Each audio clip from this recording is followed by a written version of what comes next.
మోషతో చెప్తున్నటువంటి మాట ఈ మాట. మరియు యెహోవా ఇదిగో నా సమీపమున ఒక స్థలమున్నది, నీవు ఆ బండ మీద నిలవవలెను. నువ్వు ఆ బండ మీద నువ్వు నిలబడాలి. ప్రతి స్థలానికి వెళ్ళటం కాదు, ఎక్కడ పడితే అక్కడ తిరిగి నీ జీవితాన్ని ఖరాబు చేసుకోకూడదు, మాయ మాటలు నమ్మకూడదు, నీ జీవితాన్ని వృధా చేసుకోకూడదు. నేను ఒక స్థలం చూపించాను, ఆ స్థలానికి మీరు వెళ్ళండి, ఆ బండ మీద నువ్వు నిలబడాలి మోషే అని దేవుడు చెప్తున్నాడు. అయ్యా, నీవు చెప్పిన మాట నేను వింటాను, పొల్లు కూడా నేను దాటకుంటా, అదే బండ మీద అదే స్థలంలో నేను నిలబడతాను అన్నాడు. స్తోత్రం చెప్తారా ఒకసారి గట్టిగా? ఇంకొకసారి గట్టిగా చెప్తారా? అందుకనే దేవుడి బిడ్డలారా, ఆ స్థలములో దేవుడు చెప్పినటువంటి ఆ స్థలములోనే మనం నిలబడాలి, ఆ బండలోనే మనం నిలబడాలి. అప్పుడు మన జీవితాలను ఆ బండ మారుస్తుంది, ఆ స్థలం మారుస్తుంది. మరి అక్కడికి రావాలంటే అనేకమైనటువంటి ఇబ్బందులు వస్తాయి. వద్దు వద్దు అని చెప్పేస్తారు, పోకూడదు అని చెప్పేస్తారు. పక్కన ఉన్నటువంటి వాళ్ళే చెవులలో గుసగుస చెప్పేస్తారు, ఇంకో రకంగా చెప్పేస్తా ఉంటారు. అందుకనే దేవుని వాక్యం వింటున్నటువంటి దేవుని బిడ్డలారా, నీ ఒక్కటే గ్రహించేది, దేవుడు చెప్పినటువంటి ఆ స్థలానికి, దేవుడు నీకు ఇచ్చినటువంటి ఆ బండ వీధికి నువ్వు ఖచ్చితంగా రావాలని దేవుడు కోరుకుంటున్నాడు. ఒకవేళ వాళ్ళ మాటలు వీళ్ళ మాటలు విని ఆ స్థలానికి రాకుండా ఉంటున్నావేమో, మైకు తెలంగాణలో దేవుని వాక్యం వెల్లడవుతుంది. దేవుని బిడ్డలారా, అన్య జనులారా, ఈ స్థలాన్ని దేవుడు ఇచ్చింది స్వార్థం కొరని కాదు. ఈ బండ దేవుడు నిలబెట్టింది స్వార్థం కొరని కాదు, నా కుటుంబం ఆశీర్వదించబడాలని కాదు, నేనొక్కనే బాగుపడాలని కాదు, సమస్త జనులకు ఆయన ఈ స్థలాన్ని ఇచ్చాడు. స్తోత్రం చెప్తారా ఒకసారి గట్టిగా? ఈ బండను అందుకే ఆయన నిలబెట్టింది. దేవుని బిడ్డలారా, అన్య జనులారా, మీరందరూ ఈ బండ దగ్గరికి వచ్చేస్తే మీ జీవితాలను పరిమళముగా దేవుడు మార్చబోతున్నాడు. స్తోత్రం చెప్తున్నా ఒకసారి గట్టిగా? ఇజ్రాయేలు ప్రజలకు నీళ్లు లేవు, నీళ్లు లేక బాధపడుతున్నారు. ఐగుప్తులో నుంచి వాళ్ళు కానాను ప్రాంతానికి దేవుడు తీసుకొని వస్తున్నాడు. ఆ తీసుకొని వస్తున్నప్పుడు సీమ అరణ్యంలో దిగారు. అక్కడ సేవకునికి అనేకమైనటువంటి మాటలు మాట్లాడుతూ ఉన్నారు. ఏమయ్యా, మేము అక్కడనే ఉంటే మేము బాగుపడే వాళ్ళము, ఇక్కడికి వస్తే గింజలు లేవు, పండ్లు లేవు, తినటానికి ఆహారం లేదు, తాగటానికి నీళ్లు లేవు, మమ్మల్ని ఎందుకు తీసుకొని వచ్చావు ఇక్కడి అని వ్యతిరేకమైనటువంటి మాటలు మాట్లాడుతూ ఉన్నాడు ఒక దైవ సేవకునికి. ఎందుకు తీసుకొచ్చి వచ్చావు? మేము అక్కడనే చనిపోదాం కదా, అక్కడనే మేము మంచిగా తిని అభివృద్ధి పడతాం కదా, నువ్వెందుకు తీసుకొని వచ్చావు అని సేవకుని ముఖం పట్టుకొని ఇక అనేకమైనటువంటి మాటలు మాట్లాడుతూ ఉన్నారు. ఆ సేవకుడు దేవుడు చెబుతా వెళ్ళినటువంటి సేవకుడు, దేవుడు చెప్పినట్టే వెళ్ళినటువంటి సేవకుడు, దేవుడు ఏ రకంగా చెప్తే ఆ రకంగా వాళ్ళని తీసుకొని వస్తున్నారు. ఆ ప్రాంతానికి తీసుకొని, సీమ అరణ్య ప్రాంతానికి తీసుకొని వచ్చాడు. మరి దేవుడు అక్కడి నుంచి నీకు పండ్లు కావాలంటే పండ్లు, నీకు ఏది కావాలంటే అది దేవుడు ఇచ్చి తీసుకొని వస్తా ఉన్నాడు. ఆ ప్రాంతానికి రాగానే సనుగుతా ఉన్నారు సేవకుని మీద. సేవకుడు ఏమి చెప్పలేక ఆయన దేవుని సన్నిధికి వెళ్ళాడు. వీళ్ళు వెళ్ళరు. వీళ్ళు దేవుని సన్నిధి దగ్గరికి వెళ్ళి దేవుడు మాకు బాగు చేస్తాడనే ఆలోచన ఇది రాదు. కానీ చెప్పిన మాటలు వింటారు. వీళ్ళు ఏం చేస్తారంటే వ్యతిరేకం చేస్తారు. దైవజనుడు పరిశుద్ధుడా తెలియదు, దైవజనుడి సాక్ష్యం మంచిదా తెలియదు, దైవ సేవకుడు ఎలాంటి వాడా తెలియదు. కానీ మందిరానికి వచ్చి విచారణ చేయరు. ఇవన్నీ వద్దు, మాకు కావలసినప్పుడల్లా అన్ని మాకు కావాలి, అన్ని కావాలి మాకు అంతే. అందుకనే దేవుని బిడ్డలారా, ఆ దైవజనుడు మరో మాట మాట్లాడకుండా వాళ్ళతో ఏం మాట్లాడలేదు. చక్కగా దేవుని మందిరానికి వెళ్ళి దేవుని మందిరములో దేవునికి ప్రార్థన చేస్తా ఉన్నా. అయ్యా,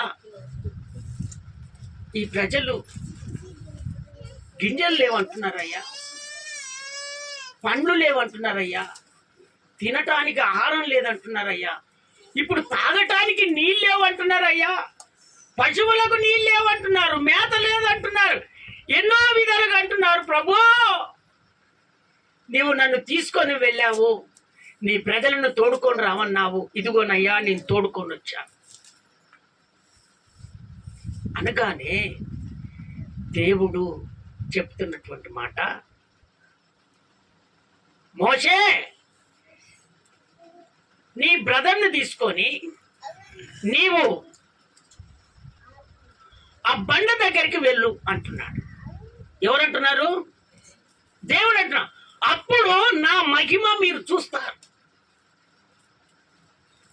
ఆల్రెడీ నాకు తెలుసు, ఈ ప్రజలు వినలొల్లని వారు, వీళ్ళకు రెండు దిక్కులు ఉంటాయి మనుషులంతా. ఆశీర్వదించినప్పుడేమో దేవుడు, కొంచెం ఆశీర్వదించకపోతే దేవుడు లేడు, దేవుడు లేడు. అయ్యో, సేవకుడు ప్రార్థన చేస్తూ జరుగుతుంది. మరి వీళ్ళ హృదయంలో ఏమున్నది అనేది దేవునికి తెలుస్తుంది. దైవజనుడు ఏ విధంగానైనా ప్రార్థన చేస్తూనే ఉంటాడు. నీ మనసులో ఉన్నటువంటి ఆ మనసు మార్చబడాలి. అప్పుడు నువ్వు అభివృద్ధి పడతావు. లేకపోతే నీ మనసు మార్చుకోకపోతే అభివృద్ధి, ఆయన మహిమను నువ్వు చూడలేవు. దేవుడు చెప్పాడు, ఎందుకు బాధపడుతున్నావు మోషే? ఆ బండ దగ్గరికి వెళ్ళు, నీ కర్రను తీసుకొని బండ దగ్గరికి వెళ్ళు, మీరు నా మహిమను ఇప్పుడు నేను చూపిస్తాను అన్నాడు.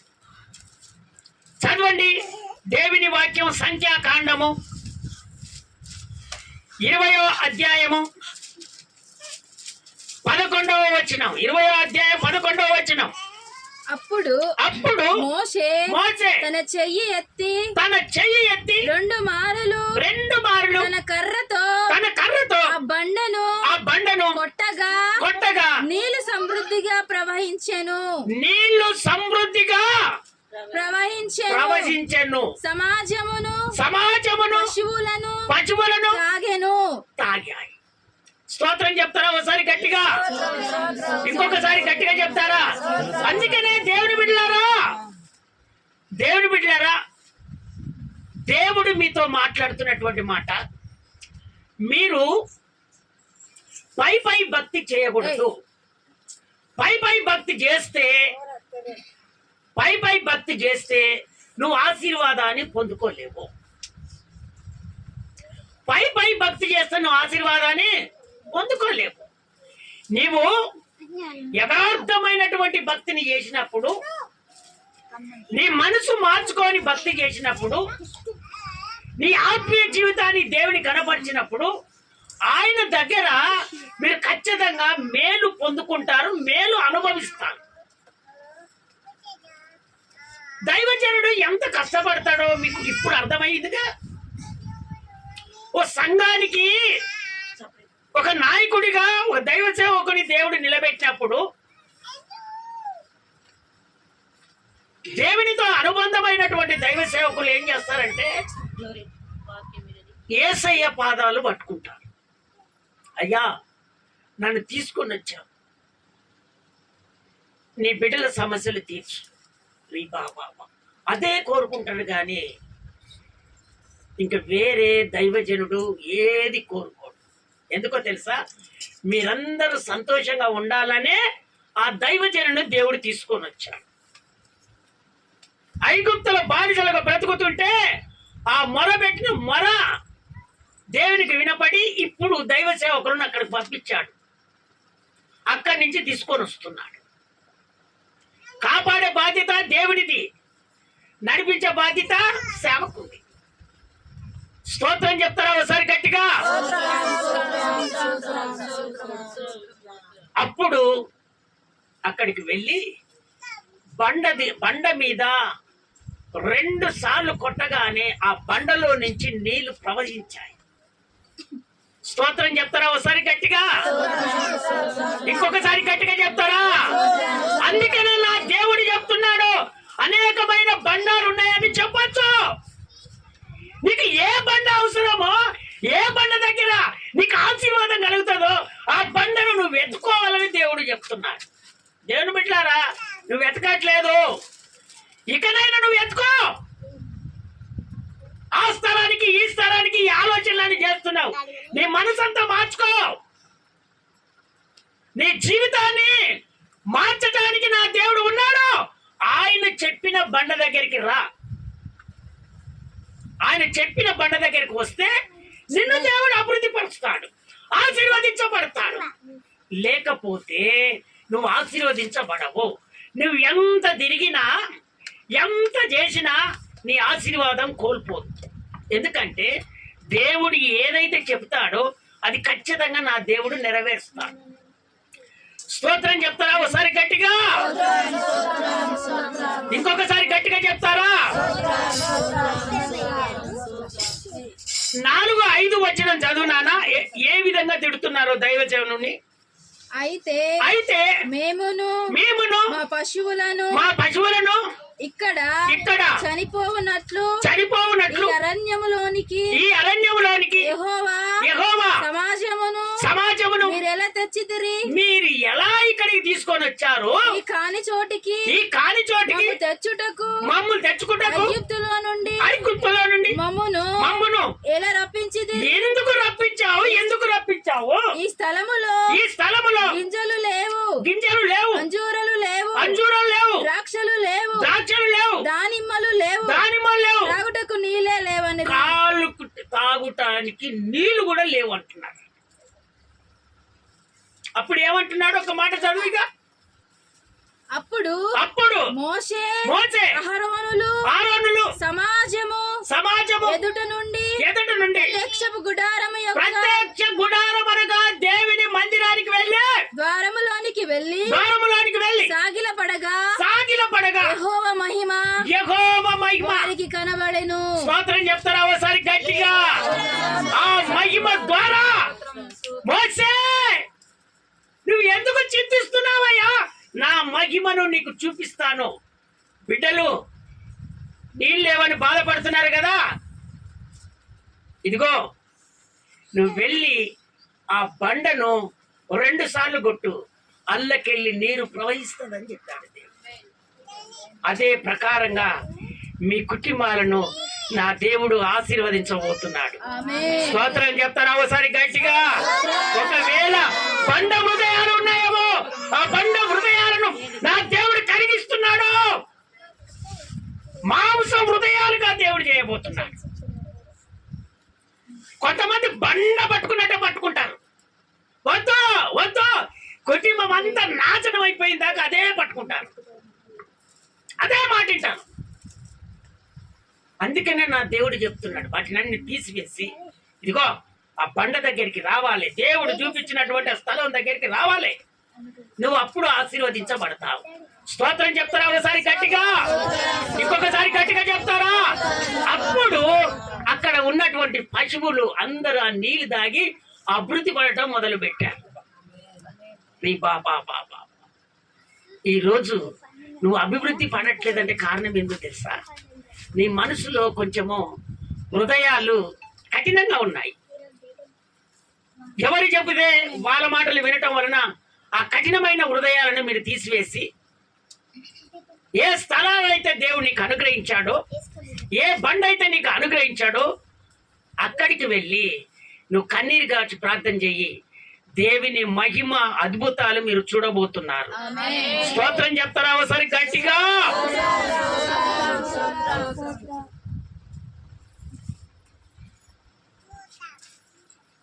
ఎప్పుడంటే ఆ మహిమ దేవునికి సాగిల పడితేనే ఆ మహిమను చూస్తారు. సాగిల పడకపోతే ఆ మహిమను చూడలేరు. కొంతమంది సాగిల పడరు, తప్పును ఒప్పుకోరు. అమ్మా, తప్పును ఒప్పుకోరు. చేసిన తప్పు ఏదో తెలిసి తెలియక తప్పు చేశాం. ఆ తప్పును దేవుని దగ్గరకు వచ్చి ఎవరన్నా చూస్తున్నారా? ఎవరు చూడట్లేదు కదా. ఆ తప్పే కదా. ఆ తప్పు దగ్గరికి వచ్చి కన్నీరు గార్చి ప్రభు దగ్గర, అయ్యా నన్ను క్షమించు ప్రభు అంటే ఆయన వెంటనే క్షమిస్తాడు. అప్పుడు ఆయన మహిమను నువ్వు చూస్తావు. అంతే. తప్పును ఒప్పుకుంటే చాలు, నా దేవుడు నిన్ను మహిమపరచడం మొదలు పెడతాడు. అంతే. అది ఏ సమస్యగానే ఆయన ఖచ్చితంగా తీరుస్తాడు. ఇప్పుడైతే వాక్యం వింటున్నటువంటి నీవు ఎవరికి చెప్పనవసరం లేదు. ఉన్న పాటనే నువ్వు కన్నీరు కార్చి, అయ్యా నన్ను క్షమించు అని ఒక్క మాట నువ్వు అంటే సాగిలపడి దేవుడు నీ కుటుంబాన్ని, నిన్ను, నీ పిల్లలను అభివృద్ధి పరుస్తున్నాడు. నీకు జరగని కార్యం నా దేవుడు చేస్తున్నాడు. స్తోత్రం చెప్తున్నా ఒకసారి గట్టిగా? కీర్తనాల పుస్తకము 105వ కీర్తన 41వ వచనం.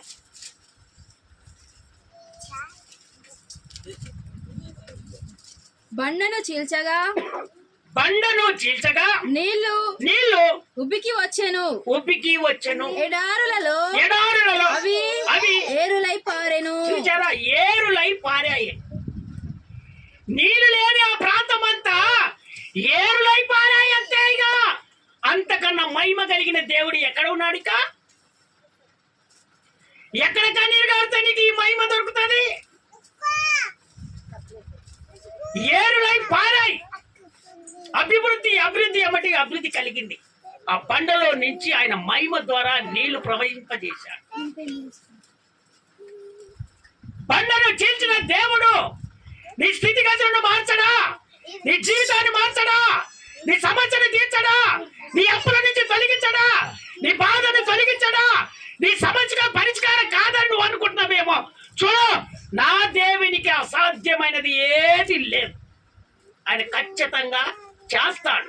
సామర్థ్యత కలిగినటువంటి దేవుడు ఆయన.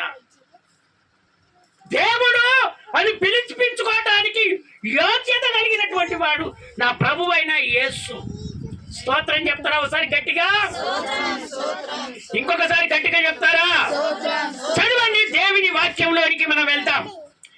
యెషయా పుస్తకము 51వ అధ్యాయము 1వ వచనం.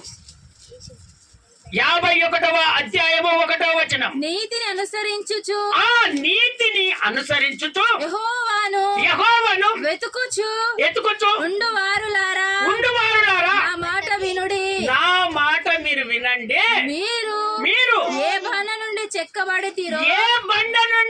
చెక్కబడితిరో దాన్ని ఆలోచించుడి. దాన్ని మీరు ఖచ్చితంగా ఆలోచన చేయమని దేవుడు చెప్తున్నారు. మీరు ఏ గుంట నుండి త్రోవబడ్డారో దాన్ని ఆలోచించుడి. దాన్ని ఆలోచించండి. కొంతమంది ఈ ఆలోచన చేయడు. నువ్వు ఏ బండ నుంచి చెక్కబడ్డావో, నీకు మొట్టమొదటి స్థానం ఏది? నిన్ను ఏ విధంగా తీర్చిదిద్దుకుంటే దేవుడు తీసుకొని వస్తున్నాడు, దీని ఆలోచన చేయరు. అమ్మా, అక్కడైతే భలే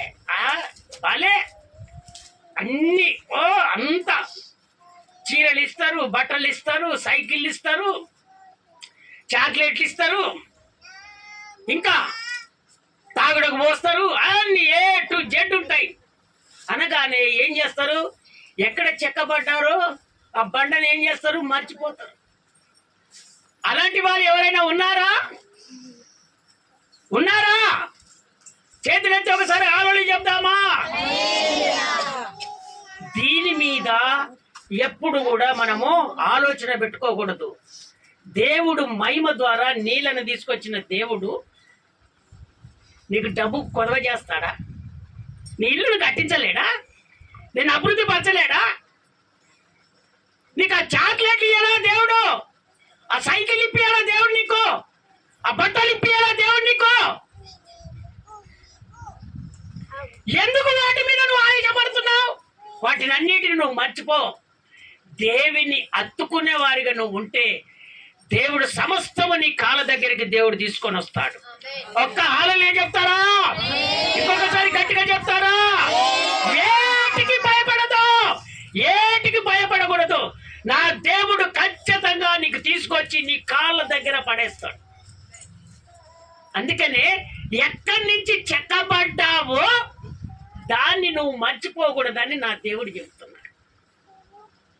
ఆ మాటలకి ఈ మాటలకి విని ఏ బండ నుంచి వచ్చావో ఈ బండలన్నీ మర్చిపోతారు కొంతమంది, కానీ మర్చిపోకూడదు. నా దేవుడు చెప్తున్నటువంటి మాట శ్రద్ధగా వింటున్నటువంటి దేవుని బిడ్డలారా, అందుకనే నా ప్రభు నీతో మాట్లాడుతున్నాడు.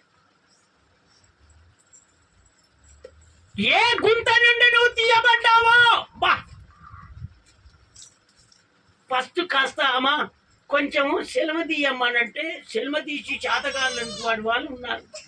ఆ గుంతలోకి వెళ్ళి నీళ్లు తీసి పోసేవాళ్ళు లేకుండా ఉన్నారు.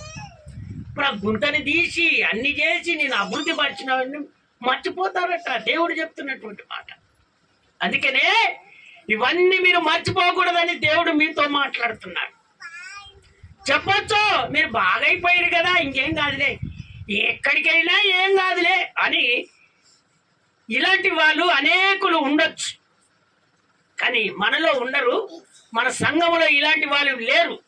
ఎందుకంటే మన సంఘము పరిశుద్ధత కలిగినటువంటిది. స్తోత్రం చెప్తారా ఒకసారి గట్టిగా? ఇంకొకసారి గట్టిగా చెప్తారా? మాయ మాటలకు లోబడే సంఘము కాదు. తన ప్రాణం పోయినా కూడా దేవుని కొరకు ఆ బండలో నిలబడే వాళ్ళు. చేతులైతే ఒక హల్లెలూయా చెప్తారా?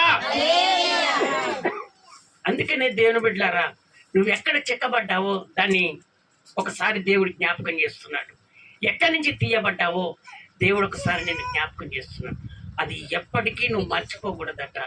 ప్రభు రాకడ పరంతరము వరకు దాన్ని ఎప్పుడూ నువ్వు మర్చిపోకూడదట. చెప్తారు, అనేకమైనటువంటి చెప్తారు, కానీ నీవు మాత్రము దేవుని లేఖనం వింటున్నటువంటి నీవు పొరపాటున కూడా ఆ మాటను తీసివేస్తే నువ్వు అభివృద్ధి పొందలేవు. నీ జీవితము ఎప్పుడూ మార్చబడదు. స్తోత్రం చెప్తారా ఒకసారి గట్టిగా? బండ ఎవరు అనేది ఇప్పుడు మనం తెలుసుకుందాం. 1 కొరింథీయులకు రాసిన పత్రిక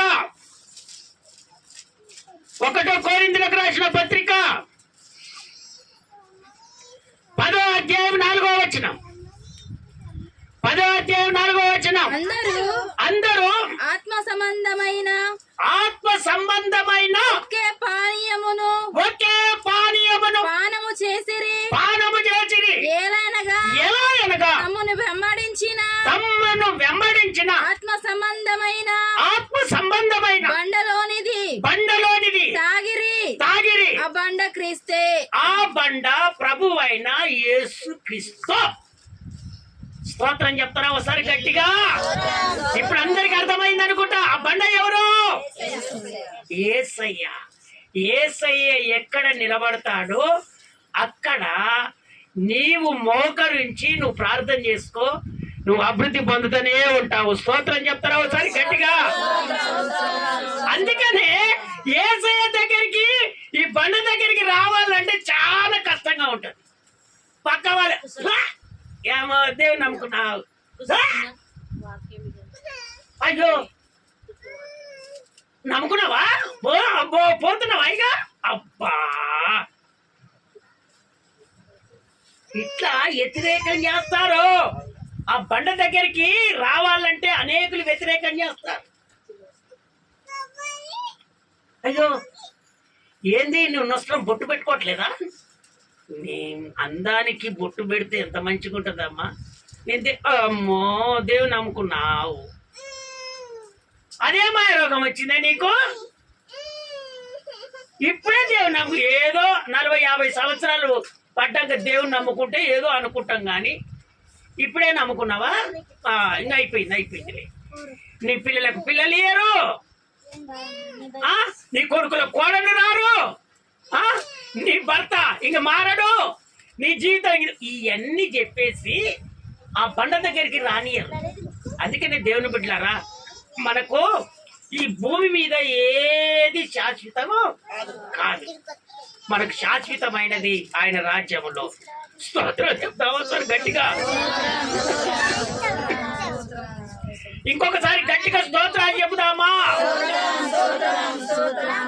అందుకనే దేవుని బిడ్డలారా, ఈ భూమి మీద మనకు శాశ్వతమైనది ఏది లేదు. నా ప్రభుతో మనం ఉంటే మనకదే మనకు జీవితాంతము ఆశీర్వాదం. స్తోత్రం చెప్తారా ఒకసారి గట్టిగా? అందుకనే ఆ ఒక్క బండలోనే మీరు తాగారు గనక మీరు ఆత్మ సంబంధం కలిగి మీరు జీవిస్తారంటున్నాడు దేవుడు అక్కడ. కొంతమంది ఏం చేస్తారో తెలుసా? ఆత్మ సంబంధం కలిగినటువంటి వారినే ఏం చేస్తారో తెలుసా? ఏటేసేస్తారు.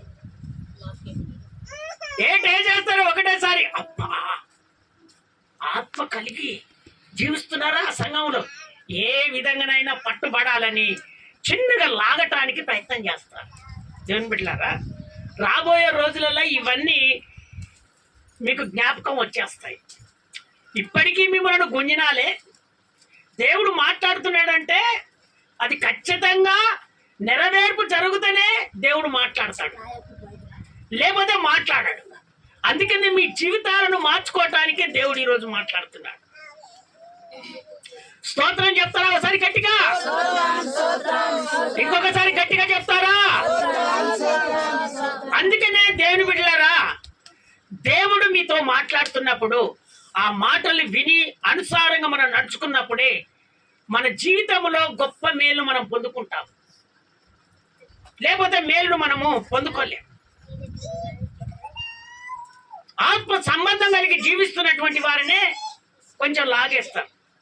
చుట్టాల వంకలు, పక్కాల వంకలు, ఇంకా వేరే బంధువులు ఏ రకంగానో ఒక రకంగా లాగిచ్చేస్తాడు. నువ్వు లాగి నిన్నేం చేస్తావు? తీసి పడేస్తావు. నేను అవన్నీ చూసి వచ్చినని నాకు తెలుసు. స్తోత్రం చెప్తారా ఒకసారి గట్టిగా? దగ్గర ఉన్నటువంటి వారిని నిన్ను మోసం చేస్తాడు. దేవుని నమ్ముకున్నారు దాంట అలా లేరని నువ్వు ఎప్పుడు అనుకోవద్దు. నీతో మంచిగా మాట్లాడే వాళ్ళే నిన్ను ఫస్ట్ దగ్గరికి తీసేసి నిన్ను తీసి పక్కకు కొట్టేస్తాను. ఎందుకంటే నా బ్రతుకు నువ్వు బ్రతకకూడదు. ఇటు పోదామన్నా కష్టమే, అటు పోదామన్నా కష్టమే. మధ్యలో నీవే ఏడారి అయిపోతావు. అప్పుడు యేసయ్య దగ్గరికి వచ్చి, అయ్యా నాది తప్పు అయిపోయిందని దేవుడికి ప్రార్థన చేసినప్పుడు మళ్ళా ఆయన సన్నిధికి దేవుడు తీసుకొని వస్తాడు. స్తోత్రం చెప్తారా ఒకసారి గట్టిగా? నాన్న ఆ నుంచి కిందికి చదువు. అయితే వారిలో ఎక్కువ మంది దేవునికి ఇష్టలుగా ఉండకపోయిరి గనుక అరణ్యములో సంహరింపబడిరి. ఆజ్ఞ పెట్టుకోవచ్చు. చూసారా? ఆత్మ సంబంధం కలిగినటువంటి వాళ్ళే, కానీ కొందరు భక్తి బలహీనంగా అయిపోయింది. చూసారా దేవుని బిడ్డలారా? ఆత్మ సంబంధం కలిగినటువంటి వాళ్ళే కొంతమందికి బలహీనతలు అయిపోయాయి. కారణం ఏంటంటే స్థాయి పెరిగింది. ఓ దేవుడే కదా, రేపు చేద్దాంలే ప్రార్థన. అమ్మా నేను రేపు వస్తాలే మందిరానికి.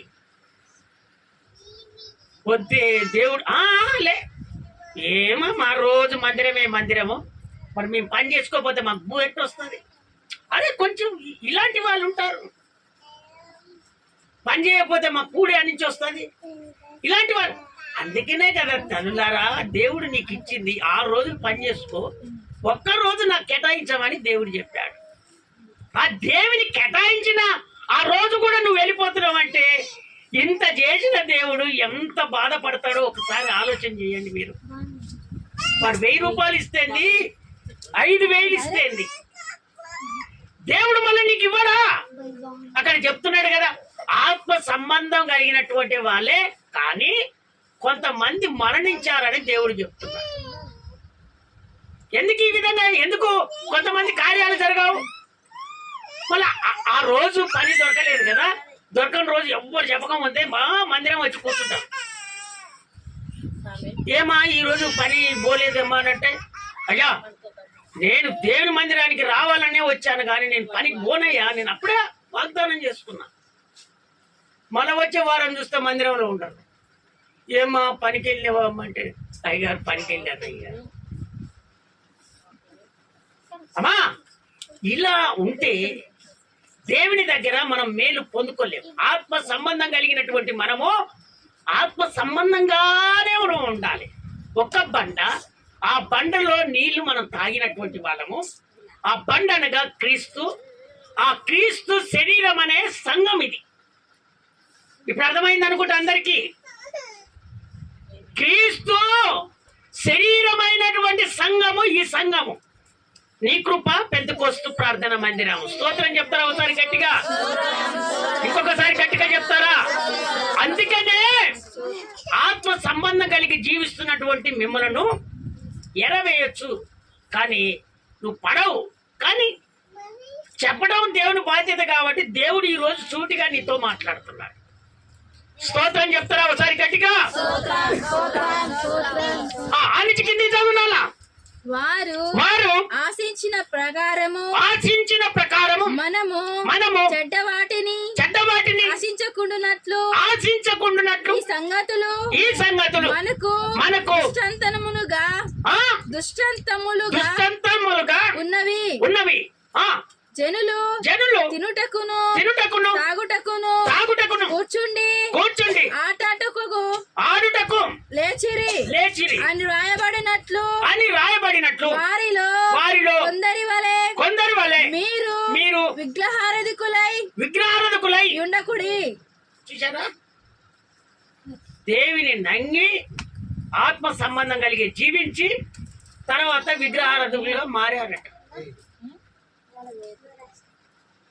కొంతమంది ఏం చేస్తారంటే దేవుని నమ్ముకున్నట్టు ఇప్పుడు చిన్న చిన్న పిల్లల్ని తీసుకొని దేవుని మందిరానికి వచ్చేస్తారు. ఆత్మీయతంగా వెతుకుతూనే ఉంటారు.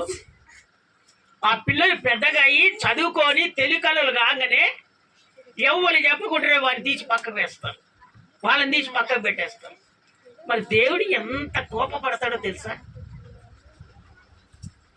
ఫస్ట్ ఏమో నీకు దేవుడు కావాలి. దేవుడు అందరి గురించి మాట్లాడుతున్నాడు.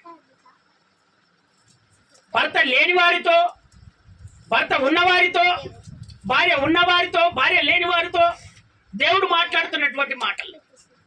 స్టార్టింగ్ లో అయ్యా నాకే కొదువు లేదని దేవుని సన్నిధికి వచ్చి దేవునితోటే బ్రతుకుతారు.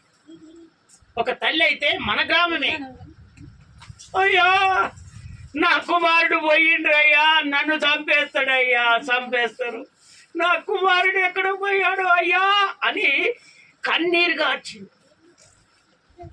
ఆ జీవితాలను చెప్తే నాకే బాధ అనిపిస్తుంది, కానీ దేవుడు ఎంత బాధపడుతుంది.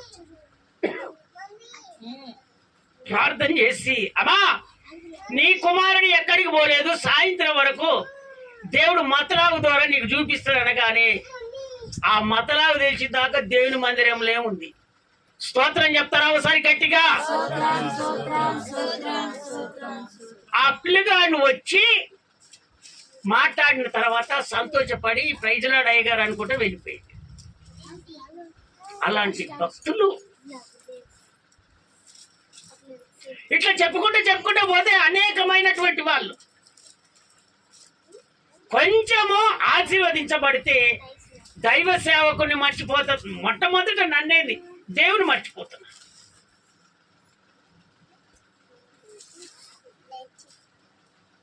నీ గురించి దైవజనుడు ఎంతగానో ప్రయాసపై ప్రార్థన చేసి నీ జీవితాన్ని మార్చి నిన్ను ఆశీర్వదించాలని నేను దైవ సేవకుడు కోరుకుంటే నువ్వు అభివృద్ధి కాగానే తీసి అన్యుల దాంట్లకు పిల్లలను సర్చ్ చేస్తుంటివి. నీ జీవితం ఏమన్నా మార్చబడి నీ తనువు నువ్వు చూసుకుంటున్నావు, కానీ దేవుడు ఎంత బాధపడతాడు. దేవుడిని నమ్ముకున్న వాళ్ళందరికి పిల్లలు దొరకట్లేదా? అమ్మ దొరకట్లేదా? పిల్లగాళ్ళు దొరకట్లేదా? పిల్లలు దొరకట్లేదా? ఏమయ్యా దేవుని అంగీకరిస్తే మరి ఆ పిల్లలు దొరుకుతారో దొరకరో అనుకొని ఇట్లా అయిపోయింది అయ్యా. ఎందుకైతుందమ్మా? నువ్వు బండ దేవుడు స్థలం చూపించినటువంటి ఆ బండ దగ్గరికి వచ్చి కన్నీరు కాచలే. ఆ కన్నీరు కాస్తే నీకు చాలా పెద్దగా అయిపోద్ది కదా బాధ. ఇవన్నీ ఎందుకు? సులువుగా పోని. కానీ ఆ ఒక్కప్పుడు జీవితము అదే మాదిరిగా జీవితంతో నువ్వు ప్రార్థన చేస్తే నీ అమ్మాయికి అల్లుని తీసుకురాడా దేవుడు? నీ కొడుకుకు భార్యని తీసుకురాడా దేవుడు? తీసుకొస్తాడా తీసుకురాడా? ఈ మన సంఘాలు ఎన్నో సంఘాలు ఉన్నాయి, ఆడ దొరకడు, పిల్లలు దొరకరా? ఎక్కడ దొరకరు? ఈ ఆలోచనలు ఇవన్నీ ఈ మనసు ఆలోచనలు ప్రార్థన చేయలేక భక్తిలో నిలబడక ఇవన్నీ చేసుకొని పిల్లలను దేవునికి అందకుండా దూరంగా ఉంచి దేవుణ్ణి బాధ పెట్టే రోజులు లోకి వెళ్ళిపోతున్నారు. అందుకనే దేవుని బిడ్డలారా, గతమేమో అయిపోయింది, కానీ ఇప్పటి నుంచి మీరంతా దేవుని మార్గంలో ఉంటే దేవుడే మిమ్మల్ని అభివృద్ధి పరచును గాక. స్తోత్రం చెప్తారా ఒకసారి గట్టిగా? కొంతమంది ఆత్మీయ సంబంధం కలిగినటువంటి వారు అన్యులలో గడిచిపోయినట్ట, దేవుని వదిలిపెట్టిపోయారు. మీరు ఆ విధంగా రాకూడదని దేవుడు హెచ్చరిస్తున్నాడు మీతో. స్తోత్రం చెప్తారా ఒకసారి గట్టిగా? ఆ విధంగా అయ్యి దేవునికి బాధ దేవద్దు, సంగమునికి మచ్చ తీసుకురా. స్తోత్రం చెప్తారా ఒకసారి గట్టిగా? చదవండి మత్తాయి సువార్త 7వ అధ్యాయం 24వ వచనం. కాబట్టి ఈ నా మాటలు విని వాటి చొప్పున చేయు ప్రతి వాడును బండ మీద ఇల్లు కట్టుకొనిన బుద్ధిమంతుని పోలి ఉండును. దేవుడు చెప్తున్నటువంటి ఈ మాటలు వినాలంట. అన్యజనులలో కలిసిపోకూడదు, ఆత్మ సంబంధం కలిగిన మీరు జీవించాలంట. అలాంటి వాళ్ళు బండ మీద ఇల్లు కట్టుకుంటారంట. గాలి వచ్చినా, వర్షం వచ్చినా, వరద వచ్చినా అది కింద పడదు, అది పోదు, కూలే పోదు, అది గట్టిగా నిలబడుతుంది. ఎందుకంటే ఆ బండ ఎవరు? యేసయ్య. ఆయనతో కట్టినటువంటి ఆ ఇల్లు ఎక్కడ కూలిపోద్దయ్యా? ఆ ఆత్మ సంబంధం కలిగి జీవిస్తున్నటువంటి ఆ ఇల్లు ఎక్కడ కూలిపోద్ది? దానికి ఆశీర్వాదం ఎక్కడ తక్కువ అవుతుంది? అనారోగ్యాలు ఎందుకు వస్తాయి? బలహీనతలు ఎందుకు వస్తాయి? ఆ ఇంటికి ఏది తక్కువ కాదు. ఎందుకు కొరత చేస్తాడు దేవుడు? నువ్వు కట్టిందే బండ మీద కట్టావు, దేవుడితో ఇల్లు కట్టుకున్నావు. ఆ ఇంట్లో ఏది తక్కువ చేస్తాడు దేవుడు? అభివృద్ధి పరుస్తాడు. అభివృద్ధి అంటే అభివృద్ధి పరుస్తాడు. 25వ వచనం చదువు. వాన కురిసెను, వరదలు వచ్చెను, గాలి విసిరి ఆ ఇంటి మీద కొట్టెను గాని దాని పునాది బండ మీద వేయబడను గనుక అది పడలేదు. ఎందుకు పడిపోతుంది? అది బండ మీద కట్టినటువంటి. ఎన్నో చెప్పని బండ మీద నిలబడి ఆత్మ సంబంధం కలిగి జీవిస్తున్నటువంటి నీవు ఎన్ని పోగిరి వేషాలు వేసి నిన్ను ఏదో ఒక రకంగా గుంజేయాలని ప్రయత్నం చేసినా బండ మీద నిలబడి ఆత్మ సంబంధం కలిగి జీవిస్తున్నటువంటి వాళ్ళు పొరపాటున కూడా పక్కకు వెళ్ళరాదు. తన జీవితాన్ని దేవునికి పెడతాడు తప్ప బయటికి వెళ్ళరు. ఒకటే ఒప్పందం, పెంతుకోస్తు అనుభవం కలిగినటువంటి సంఘాలు, ఆత్మ కలిగినటువంటి సంఘాలు. ఈ సంఘాలు ఒకటే.